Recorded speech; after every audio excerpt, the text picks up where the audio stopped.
नमस्कार मित्रांनो, आपली उजळणीचा दुसरा भाग आहे तो म्हणजे प्रयोगाचे उपप्रकार.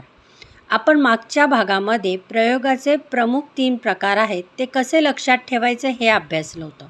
आता आपण पाहणार आहोत त्या 3 मुख्य प्रकारांच्या उपप्रकार आपण कसे लक्षात ठेवायचे. तर चला बघूया. तर पहिला आहे कर्तरी प्रयोग. कर्तरी प्रयोगामध्ये 2 उपप्रकार आहेत, सकर्मक कर्तरी प्रयोग आणि अकर्मक कर्तरी प्रयोग.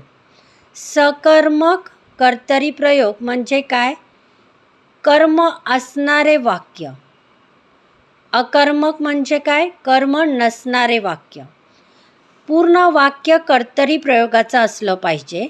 म्हणजे जी वैशिष्ट्ये, जी लक्षणं आपण कर्तरी प्रयोग ओळखण्यासाठी वापरतो त्या पद्धतीने कर्तरी प्रयोगाचं वाक्य असलं पाहिजे. पण त्या वाक्यामध्ये जर कर्म असेल तर ते सकर्मक वाक्य होईल आणि जर कर्म नसेल तर ते अकर्मक वाक्य होईल. उदाहरणार्थ, राम पत्र लिहितो. राम सिंगल आलेला आहे, पुल्लिंगी असल्यामुळे लिहितो आलेला आहे क्रियापद.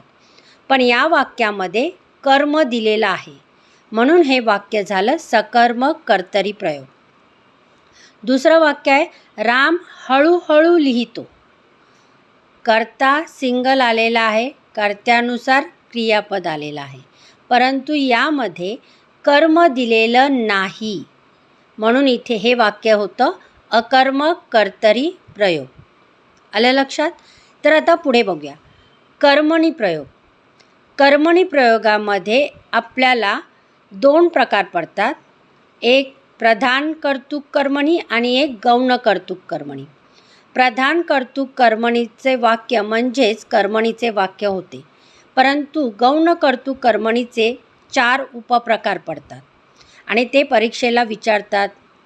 तर पुराण कर्मणी हे मराठीत नसलेला प्रकार आहे, परंतु पुराणचं जर परीक्षेमध्ये वाक्य विचारलं गेलं तर ते वाक्य संस्कृत असणार आहे, कारण की पुराण हा प्रकार संस्कृत बेस प्रकार आहे आणि पुराण हा मराठी व्याकरणामध्ये नष्ट झालेला प्रकार आहे.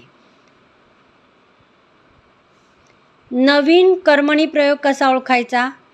तर ज्याच्या कर्त्याला कडूनची जोड असणार. म्हणजे शेतकऱ्याकडून शेत नांगरले गेले. शेतकऱ्याकडून शेत नांगरले गेले. कर्त्याला कडूनची जोड असणार आहे. परत नवीन हा प्रकार इंग्रजीतल्या पॅसिव्ह व्हॉईसमधून मराठीत आलेला आहे. पुढे आहे शक्य कर्मणी. शक्य कर्मणी म्हणजे शक्यता दाखवणारे वाक्य ज्याच्यामध्ये कर्त्याला च्याने जोडलेलं असतं. माझ्या च्याने काम करवते. समापन म्हणजे समाप्ती. दिलेल्या वाक्यातली कृती संपलेली आहे असं दाखवलं जातं. म्हणजे माझा चहा पिऊन झाला. माझे पत्र लिहून झाले. लिहिण्याची क्रिया होती, संपली, म्हणून ते समापन कर्मणी. पुढे आहे भावे प्रयोग. भावे प्रयोग म्हणजे काय? तर कर्ता आणि कर्माला प्रत्यय, क्रियापद स्वतंत्र. इथे सकर्मक भावे, अकर्मक भावे, भावकर्तृक व अकर्तृक. आता सकर्मक म्हणजे कर्म असणारे, अकर्मक म्हणजे कर्म नसणारे. पूर्ण वाक्य हे भावे प्रयोगाची लक्षणं दाखवणारी असली पाहिजेत. आता इथे बघितलं तर कर्ता रामाने रावणास मारले. राम कर्ता, रावण कर्म आणि मारले क्रियापद. कर्ता आणि कर्म दोघांना प्रत्यय आहे. अकर्मक भावे, तिला तिकडे बोलवावे. इथे तिला ला प्रत्यय आहे, पण तिकडे हे कर्म नाही. बोलवावे हे स्वतंत्र क्रियापद आहे. भावकर्तृक व अकर्तृक.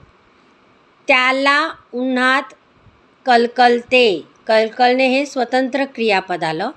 कर्त्याला प्रत्यय आला, कर्माला प्रत्यय आला आणि यामध्ये भाव दाखवलेला आहे. भाव म्हणजे फिलिंग. तर कलकलणे ही फिलिंग आहे, तो तुम्हाला क्रियापदामध्ये रूपांतर केलेलं आहे. बरोबर? या पद्धतीने हे प्रयोगाचे प्रकार आणि उपप्रकार तुम्ही लक्षात ठेवू शकता. नॉर्मली परीक्षेला तुम्हाला दिलेल्या वाक्यातील कर्तरी प्रयोगाचे वाक्य ओळखा किंवा एखादं वाक्य देतील आणि तुम्हाला दिलेलं वाक्य कोणत्या प्रयोगाचे आहे ते ओळखा येतं. मग अशा वेळेला कधीकधी तुम्हाला हे 4 प्रकार टाकतात, म्हणजे उपप्रकार ऑप्शनमध्ये असतात, तुम्हाला त्यातून ते निवडावं लागतं. तर थोडं या पद्धतीने तुम्ही लक्षात ठेवलं तर प्रयोग हा तुम्हाला सोपा जाईल. धन्यवाद.